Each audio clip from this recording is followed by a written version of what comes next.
Witajcie w filmie pilotażowym dotyczącym ciekawostek z wczesnej wersji Gothic, którego zadaniem będzie przybliżenie Wam tła historycznego wielu zaimplementowanych później elementów w grze. Skąd tak naprawdę się tam wzięły i jaką logiką kierowali się twórcy podczas ich tworzenia? To pytanie, na które seria ta ma odpowiadać.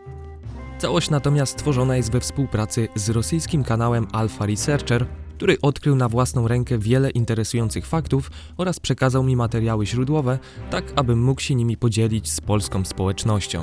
Film w całości opiera się na jego wiedzy i dokumentach, do których dotarł. Uznałem, że są to na tyle ciekawe rzeczy, że warto, abyście o nich posłuchali.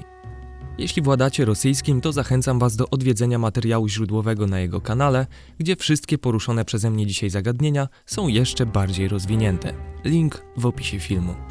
Mam nadzieję, że ten materiał dostarczy Wam konkretnej porcji wiedzy. Serdecznie zapraszam. Dzisiejsza pierwsza część będzie przybliżać nam postacie czwórki przyjaciół wspomagających w wysiłkach Bezimiennego.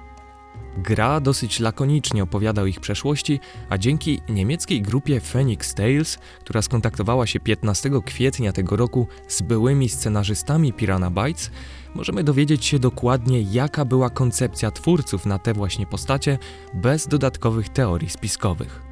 Dokument został zmieniony pod koniec 2000 roku, a wersja, która ujrzała światło dzienne, to zapis sprzed zmian, który Rosjanie na forach określili mianem czegoś ważniejszego niż wszelkie grywalne wersje alfa.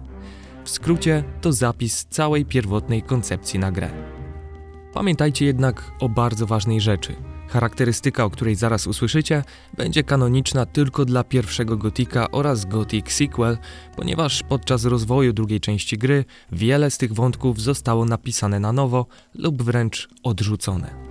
To, co więc dzisiaj robimy, jest badaniem przeszłości i źródłem, z którego powstało potem wszystko inne. Czwórka przyjaciół. Pomysł na czwórkę przyjaciół Bezimiennego pojawił się na 2 lata przed premierą gry. Jego autorem był projektant 2D, Ralph Marcinzik, który zainspirował się komiksami Lucky Lucka oraz Asterixa. Co ciekawe, pierwotnie oprócz Miltena, Lestera i Gorna pojawić miał się Raoul, jednak potem przemianowano go na Diego. Osadzenie takich postaci dookoła Bezimiennego było bardzo ważne, ponieważ ich zadaniem miała być nie tylko pomoc głównemu bohaterowi, ale też za ich pomocą przedstawienie większej liczby wątków fabularnych w samej grze i poza nią. Po wydaniu komiksu postanowiono kontynuować rozwój historii tej czwórki w dodatku Gothic Sequel, który chociaż z wielu względów nie powstał, to ostały się dokumenty projektowe, biografii i cech wspomnianych bohaterów, dzięki którym dzisiaj możemy poznać ich przeszłość i dowiedzieć się o nich czegoś więcej, tego co wiedzieli twórcy, planując te postacie.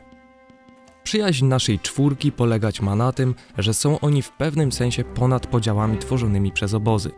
Nie chcą się angażować w ich problemy, zamiast tego wolą wspierać Bezimiennego w jego planach. Każdy z nich robi to, co musi i nawet gdy wydaje się, że nic ich nie łączy, bo wykonują swoje obowiązki w różnych miejscach, to ciągle pozostają w przyjaźni i chcą któregoś dnia przejść na emeryturę i cieszyć się beztroskim życiem.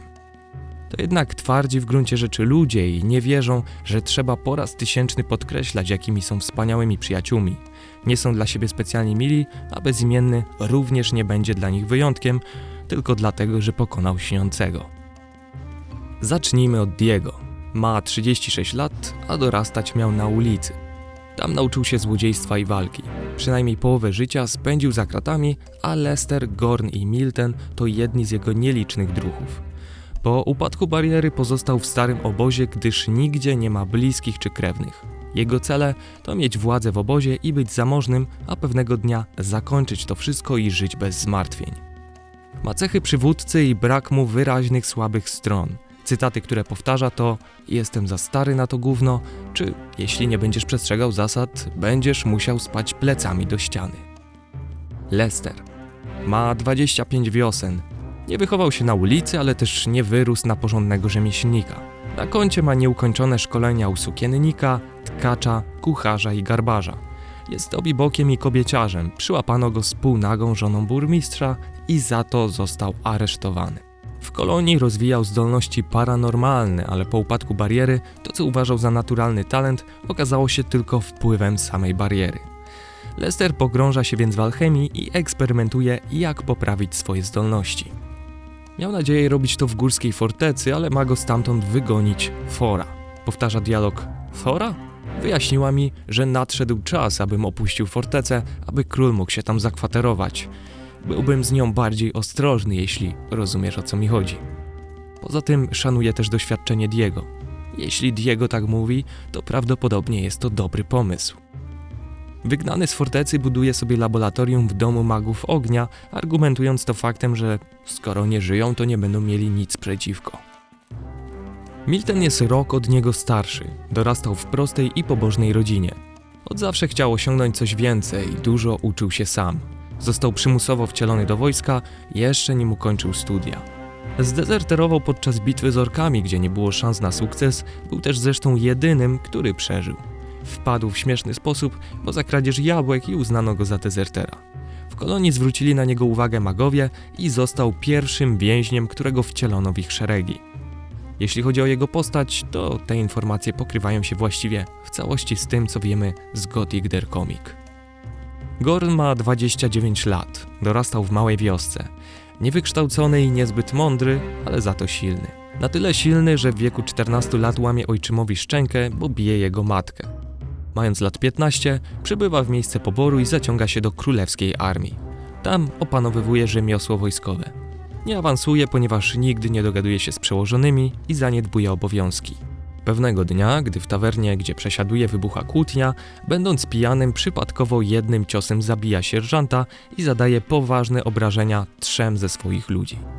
Niewykształcony i niegrzeczny, sam wie najlepiej co robić, a to co powtarza to najważniejsze, że będzie dobra walka.